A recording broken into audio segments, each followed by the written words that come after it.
శివుడిపై ప్రేమ కలిగితే ఇలా కూడా చూపిస్తారని ఈ సృష్టికే నేర్పించిన ఒక పరమభక్తుడి కథ. శివుడి కోసం తన జీవితం మొత్తం అర్పించిన ఒక మహాభక్తుడు ఉన్నాడు. ఆ భక్తుడు శివుడికి మాంసాన్ని నైవేద్యంగా పెట్టాడు. తన నోటితోనే నీళ్లు తెచ్చి శివలింగానికి అభిషేకం చేశాడు. ఇంకా ఆశ్చర్యం ఏంటంటే శివుడి కోసం తన 2 కళ్ళను కూడా త్యాగం చేశాడు. అలాంటి భక్తుడే కన్నప్ప. మన ఆంధ్రప్రదేశ్లో ఉన్న కొట్కూరి గ్రామంలో కోయగూడాలు ఉండేవి. ఆ కోయగూడానికి నాయకుడు నాగుడు. ఈ నాగుడు దత్త అనే ఆమెను ప్రేమించి పెళ్లి చేసుకుంటాడు. కానీ వాళ్ళకి ఎన్ని సంవత్సరాలైనా కూడా సంతానం కలగదు. అప్పుడు వాళ్ళు సుబ్రహ్మణ్య స్వామికి సంతానం కోసం పూజలు చేస్తారు. అలా రోజు పూజలు చేసి ప్రతిరోజు నాగుడు పూజలు చేస్తూ నిద్రపోతాడు. అప్పుడు సుబ్రహ్మణ్య స్వామి కలలోకి వచ్చి, మీ ప్రార్థనకి నేను మెచ్చాను. మీరు అనుకున్నట్టే మీకు మగబిడ్డ పుడతాడు. అతను పరమ శివభక్తుడు అవుతాడు. అతని పేరు తరతరాలుగా అస్సలు మర్చిపోరు అనే వరాన్ని ఇస్తాడు. కొన్ని రోజులకి దత్తకి మగబిడ్డ పుడతాడు. అతనికి తిన్నడు అని నామకరణం చేస్తారు.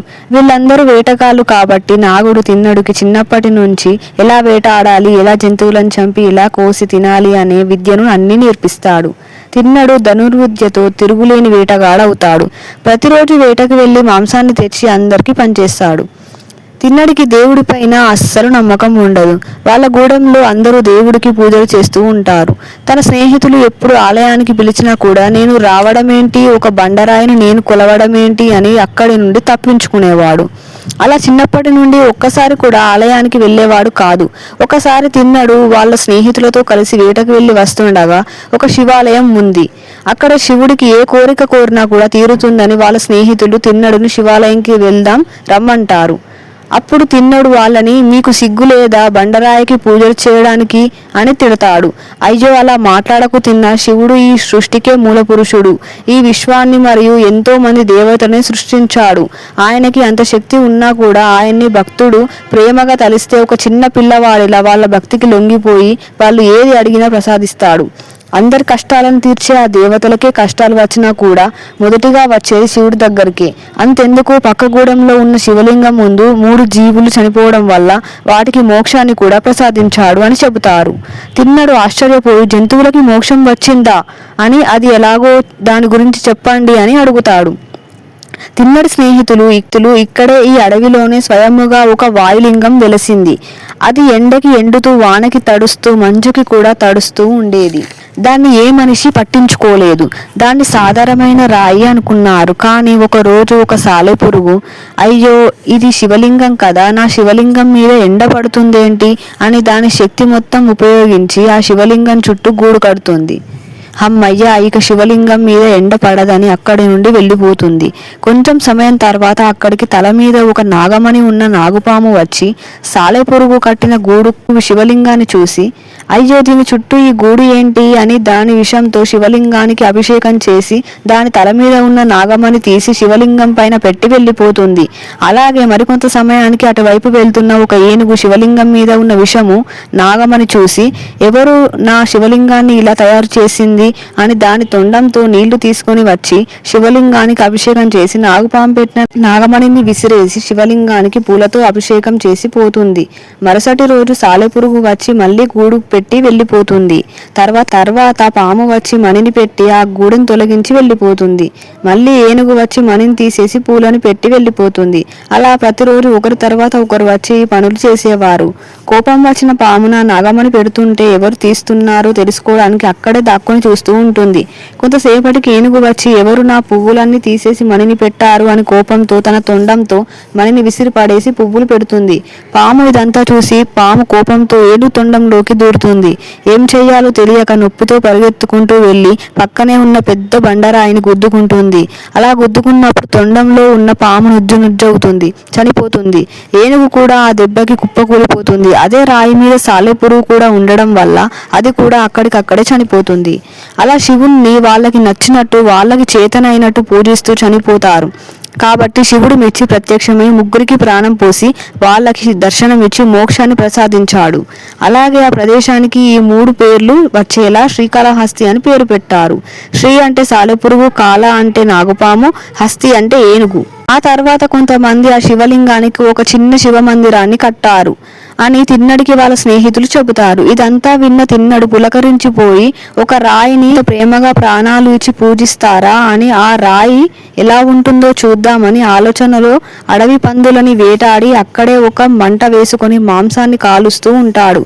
తిన్నడి చేతులకి రక్తం ఉండడంతో పక్కనే ఉన్న నదిలో చేతులు కడుక్కోవడానికి వెళ్తాడు. ఆ మార్గంలోనే శ్రీకాళహస్తి మందిరం కనబడుతుంది. ఇదే నా స్నేహితులు చెప్పిన ఆలయం, సరే ఎలా ఉంటుందో చూద్దామని లోపలికి వెళ్తాడు.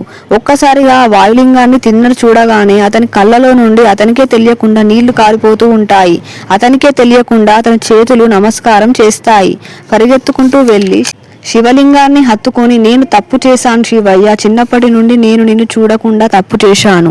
నిన్ను ఎలా కలవాలో కూడా నాకు తెలియదు. నువ్వు ఎప్పుడు తిన్నావో ఏమో, ఉండు, నీకు తినడానికి ఏమైనా తీసుకొని వస్తాను అని పరిగెత్తుకుంటూ తన స్నేహితుల దగ్గరికి వెళ్తాడు. వేటాడిన అడవి పంది మాంసాన్ని తీసుకొచ్చి పక్కనే ఉన్న నదిలో నుండి నీళ్లు కూడా తీసుకొని వెళ్దామని చేతుల్లోకి నీళ్లు తీసుకుంటూ ఉండే కొన్ని అడుగులకే చేతుల్లో ఉండే నీళ్లు కారిపోతాయి. అప్పుడు తిన్నడు నోట్లో ఎన్ని నీళ్ళైతే పడతాయో అన్ని నీళ్లను ఉంచుకొని చేతుల్లో మాంసాన్ని పట్టుకొని శివలింగం దగ్గరికి వెళ్తాడు.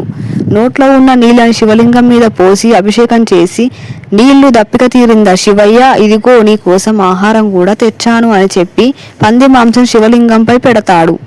కానీ కొంతసేపటికి శివుడు ఆ మాంసాన్ని తినకపోవడంతో, ఏమైంది శివయ్య, నేను తెచ్చిన మాంసం నీకు నచ్చలేదా, లేదా నీకు తినడం రాదా, ఉండు నేనే మంచి ముక్కని తీసి తినిపిస్తాను అని చెప్పి ఒక ముక్కని తీసి అతను రుచి చూసి, ఇది చాలా బాగుంది, ఇది తిను అని శివలింగం మీద పెడతాడు. కానీ అప్పటికి శివుడు తినకపోవడంతో తిన్నడు బాధపడుతూ ఏడుస్తూ దుఃఖంతో, నాకు అందరిలాగా పూజలు చేయడం రాదు, నాకు ఏది వచ్చో అదే చేస్తాను, నువ్వు కానీ ఇప్పుడు తినకపోతే నేను కూడా ఇక ఆహారం తినను అని అంటాడు. అప్పుడు ఆ శివలింగం నుండి దివ్యమైన వెలుగు వచ్చి ఆ శివలింగానికి కళ్ళు మరియు ముఖం, 2 చేతులు వచ్చి ఆ మాంసం మొత్తం తినేస్తుంది.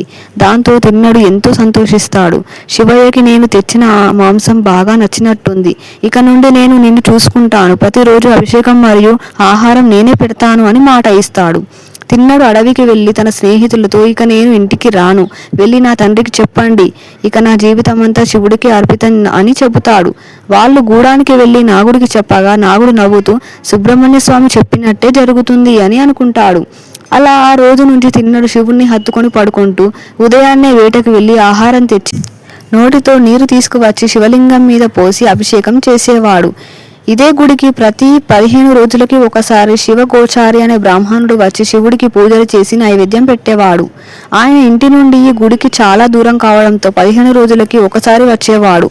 ఒకరోజు తిన్నడు అడవికి వేటకు వెళ్లిన సమయంలో శివగోచారి వస్తాడు. శివలింగం ముందు ఉన్న మాంసం, ఎముకలు మరియు అడవి పువ్వులను చూసి కోపంతో, ఎవరు నా శివుడికి ఇలా చేసింది, గుడి లోపలికి ఎవరు మాంసాన్ని తీసుకుని వచ్చింది అని కోపంతో అటు ఇటు చూస్తూ ఊగిపోతాడు. అలా కోపంతో గుడి మొత్తం శుభ్రం చేసి శివలింగానికి అభిషేకించి పువ్వులతో అలంకారం చేసి వెళ్తాడు. సాయంత్రం తిన్నడు మాంసాన్ని, నీటిని తీసుకుని ఆనందంతో అభిషేకం చేసి మాంసాన్ని ప్రసాదంగా పెడతాడు. శివయ్య తిను, ఈ రోజు వేట బాగా జరిగింది అని ఆనందంతో అంటాడు. మళ్ళీ శివలింగాన్ని ముఖం, చేతులు వచ్చి మాంసం మొత్తం తినేసి వెళ్తాడు.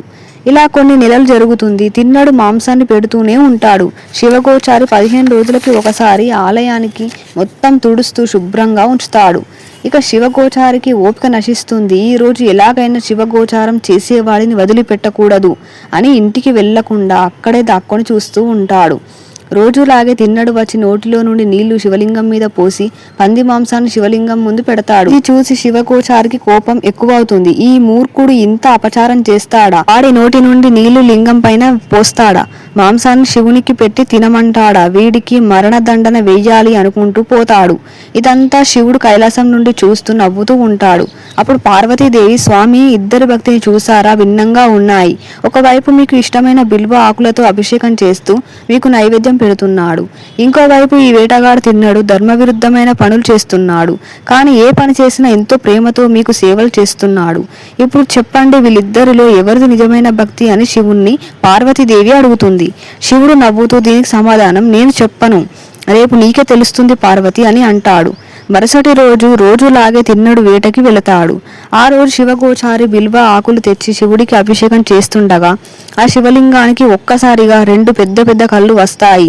అది చూడగానే శివగోచారి ఏడుస్తూ, శివయ్య, నేను చేస్తున్న పూజలకి మీరు మెచ్చినను చూస్తున్నారా అని ఆనందంతో నమస్కరిస్తాడు.